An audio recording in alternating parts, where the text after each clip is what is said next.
दलितों का मसीहा डॉक्टर भीमराव अंबेडकर। मैं अछूत हूँ, यह पाप है। लोग अछूतों को पशु पक्षियों से भी गया बीता समझते हैं। वे कुत्ते बिल्ली तो छू सकते हैं, परंतु महार जाति के आदमी को नहीं। किसने बनाई है छुआछूत की व्यवस्था? किसने बनाया है किसी को नीच किसी को ऊंच? भगवान ने? हरगिज नहीं। वह ऐसा नहीं करता। वह सबको समान रूप से जन्म देता है। यह बुराई तो मनुष्य ने पैदा की है। मैं इसे समाप्त करके रहूंगा। अपने मन में इस निश्चय का अंत करने वाले डॉक्टर भीमराव अंबेडकर मध्य प्रदेश के महू नगर की धरती पर 14 अप्रैल 1891 को एक महार परिवार में जन्मे। पिता रामजी सकपाल की आप 14वीं संतान के रूप में मां भीमाबाई के प्यार व दुलार के ममता रूपी आंगन में मात्र 5 वर्ष तक ही खेल पाए। बदले में मिला चाची मीराबाई का उदार प्यार। अंबेडकर को चाची प्यार में भीमा नाम से पुकारती थी। कालांतर में यही बालक भीमराव रामजी अंबेडकर कहलाया। उस वक्त भारत गोरी सरकार की गिरफ्त में था और भारत पर उसका एक छत्र राज था। अंग्रेज हिंदुओं में इस छुआछूत रूपी बीज को डालकर फूट डालो और शासन करो की फसल काट रहे थे, और हिंदू फंसे थे ऊंच नीच, छोटा बड़ा, ब्राह्मण, ठाकुर, कायस, चमार, कोरी, अर्थात इन भेदभाव की तुच्छ व निचली भावनाओं की दलदल। भीमराव संस्कृत की शिक्षा ग्रहण करना चाहते थे, परंतु संस्कृत के शिक्षक ने उन्हें शिष्य रूप में स्वीकार नहीं किया, क्योंकि वह अछूत थे। विवश होकर उन्हें फारसी भाषा का अध्ययन करना पड़ा। अध्यापक उनकी अभ्यास पुस्तिका तथा कलम तक भी नहीं छू सकते थे। उन्हें पूरे दिन स्कूल में प्यासा रहना पड़ता था, क्योंकि अछूत होने के कारण वहां पानी भी नहीं पी सकते थे। सन 1905 में रामाबाई नाम की कन्या से शादी कर पिताजी के साथ मुंबई पहुंचकर एल्फिंस्टन स्कूल में प्रवेश लिया, जहां छुआछूत की भावना नहीं थी। सन 1907 में मैट्रिक परीक्षा उत्तीर्ण करने पर बड़ौदा के महाराजा सयाजी राव गायकवाड़ ने प्रसन्न होकर 25 रुपये मासिक छात्रवृत्ति देना आरंभ किया। पिता की अचानक मृत्यु हो जाने पर बड़ौदा महाराज के यहाँ से नौकरी से त्यागपत्र देकर तथा बाद में बड़ौदा महाराज की छात्रवृत्ति पर अमेरिका चले गए, जहां 1915 में एमए तथा 1916 में पीएचडी की उपाधि पाने में सफलता हासिल की। बाद में 1923 में लंदन पहुंचकर डीएससी तथा बारेट लॉ की उपाधियां प्राप्त की। लंदन में रहकर डॉक्टर अंबेडकर ने ब्रिटेन के संसदात्मक जनतंत्र, स्वतंत्रता तथा उदारवादिता के मूल्यों का गहन अध्ययन किया। अमेरिका, ब्रिटेन तथा जर्मनी की यात्रा के पश्चात डॉक्टर भीमराव भारत लौट आए। यहाँ पर फिर वही अतीत के जीवन की मार झेलनी पड़ी। उन्हें होटलों तक में रहने का स्थान नहीं मिला। कर्मचारी वर्ग भी उनसे कोड़ी के समान घृणा करने लगा। उन्होंने हिंदू समाज के इस कलंक छुआछूत के विरुद्ध संघर्ष का बीड़ा उठाया। महाराजा कोल्हापुर की सहायता से डॉक्टर साहब ने 1920 में मूक नायक नामक पत्रिका का प्रकाशन कर अपने समाज की शोचनीय दशा का वर्णन किया। हिंदू समाज व्यवस्था पर तीखे व्यंग्यों के कोड़े छोड़े, क्योंकि वह हिंदू समाज अंग्रेजों की पराधीनता रूपी पिंजड़े में कैद पंछी की तरह फड़फड़ा रहे थे। डॉक्टर साहब ने हिंदुओं को जगाते हुए उनमें चेतना रूपी प्रकाश भरकर कहा, स्वतंत्रता दान में मिलने वाली वस्तु नहीं है, इसके लिए हमें संघर्ष करना पड़ेगा। 1927 में डॉक्टर भीमराव ने बहिष्कृत भारत नामक मराठी पत्रिका का प्रकाशन किया। शोषित समाज को अपने अस्तित्व तथा सम्मान को पाने हेतु इस पत्रिका ने मुर्दे में जान डालने का काम किया। उनकी इस गर्जना के प्रभाववश समाज में उथल पुथल आरंभ हो गई। उनकी इन सामाजिक सेवाओं से सम्मानार्थ 1927 में उन्हें मुंबई विधान परिषद का सदस्य मनोनीत किया गया। इस पद पर कार्य करते हुए डॉक्टर साहब ने शासन तथा जनता के समक्ष दलित समाज की अन्यायपूर्ण स्थिति को ध्वनित किया। सामाजिक अछूतोद्धार कार्यक्रम के ही अंतर्गत बहिष्कृत हितकारी सभा की स्थापना भी की तथा मुंबई के सिद्धार्थ कॉलेज का भी श्री गणेश किया। बाद में औरंगाबाद में मिलिंद कॉलेज का पुनरुद्धार किया तथा पीपल्स एजुकेशन सोसाइटी की स्थापना भी की, जिसके अंतर्गत आज लगभग 15-20 छोटे बड़े कॉलेज कार्यरत हैं। इंडिपेंडेंट लेबर पार्टी की स्थापना कर अपने अभियान को कानूनी एवं राजनीतिक संरक्षण प्रदान किया। इस पार्टी ने मुंबई विधानसभा का चुनाव लड़ा तथा 15 स्थानों पर अपना अधिकार किया। विधानसभा में विपक्ष के नेता के रूप में अनेकानेक सुधारक कानून बनवाकर समाज उत्थान हेतु महत्वपूर्ण कार्य किए। 1942 में आपको गवर्नर जनरल की कार्यकारिणी में श्रमिक के प्रतिनिधि के रूप में चुना गया। इस गौरवपूर्ण पद पर रहकर सन 1946 तक सेवा करते रहे। बंगाल विधानसभा हेतु 1946 में ही आपको चुना गया, जहां इन्होंने भारत एक हो का नारा दिया। संविधान सभा के प्रारूप को तैयार करने वाली समिति का 1947 में आपको अध्यक्ष चुना गया। भारत के संविधान निर्माण में आपका योगदान अत्यंत महत्वपूर्ण है, इसीलिए आपको भारतीय संविधान का निर्माता कहा जाने लगा। 15 अगस्त 1947 को भारत के स्वतंत्र होते ही पंडित जवाहरलाल नेहरू के नेतृत्व में बनी सरकार में स्वतंत्र भारत के प्रथम कानून मंत्री का पद संभाला। उन्होंने अपने समय में भारत के पुराने कानूनों में संशोधन करना चाहा, परंतु पंडित जवाहरलाल नेहरू से इस संबंध में मतभेद हो जाने के परिणाम स्वरूप सन 1951 में ही अपने पद से त्यागपत्र देना पड़ा। सरकार से अलग होकर डॉक्टर भीमराव पूरी शक्ति से अछूतों की सेवा में जुट गए। दलित समाज के मसीहा पुकारे जाने लगे। जहां भी सम्मेलनों व सभाओं को संबोधित करते जय भीम के ऊंचे नारों से दिगंत गूंज उठता।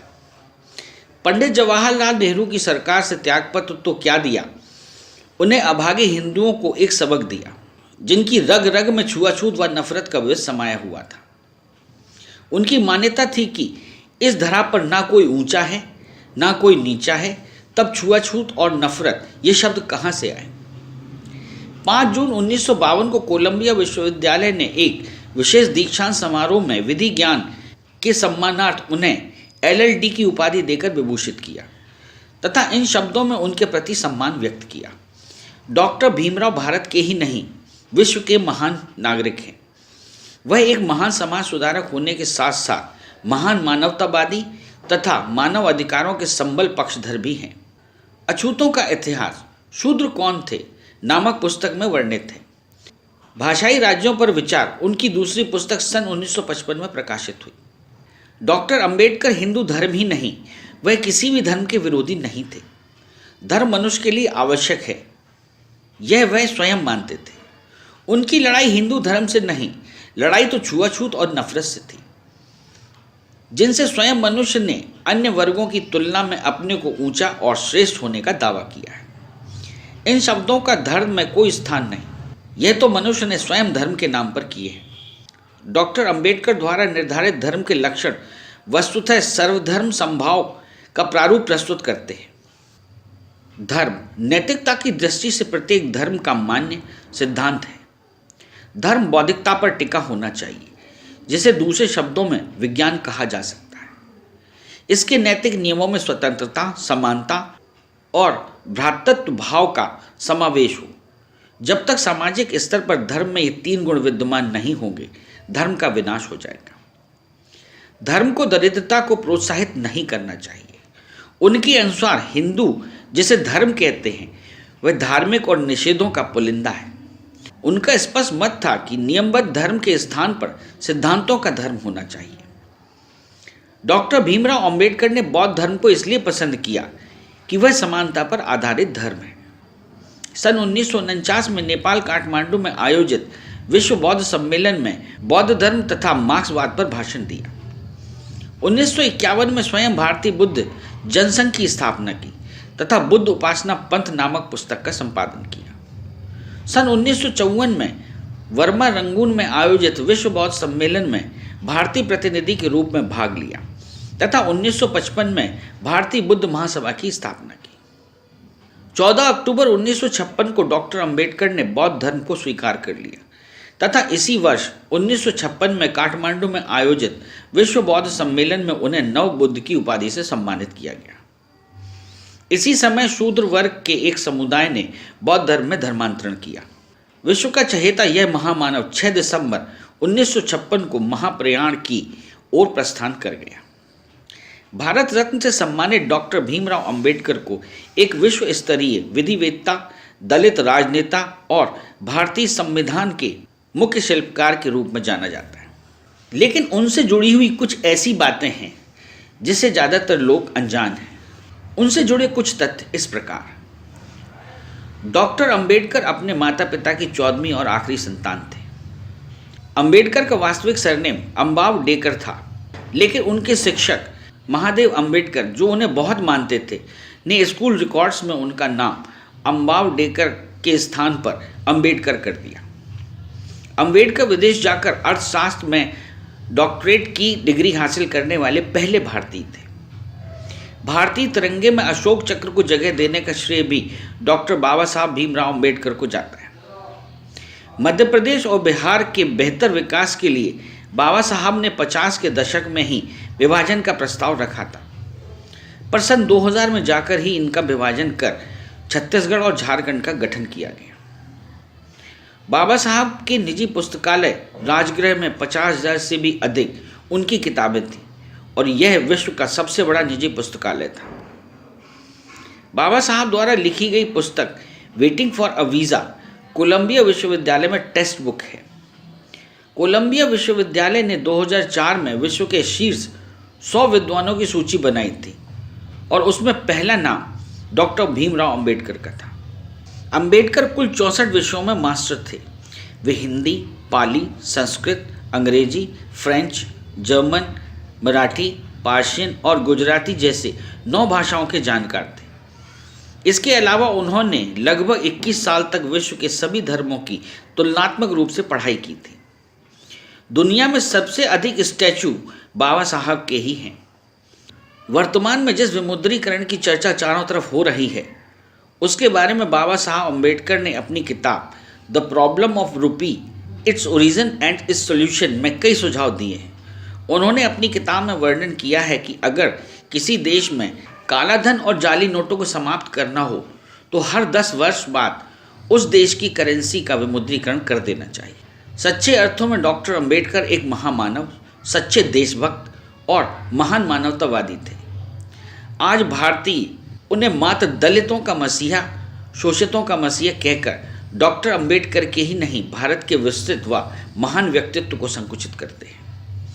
यूँ भी मान लिया जाए कि डॉक्टर अंबेडकर मात्र दलितों के ही मसीहा थे, तो एक विशेष वर्ग तक सीमित करने वाले आप भारतीय लोग ही तो थे, परंतु ऐसा नहीं।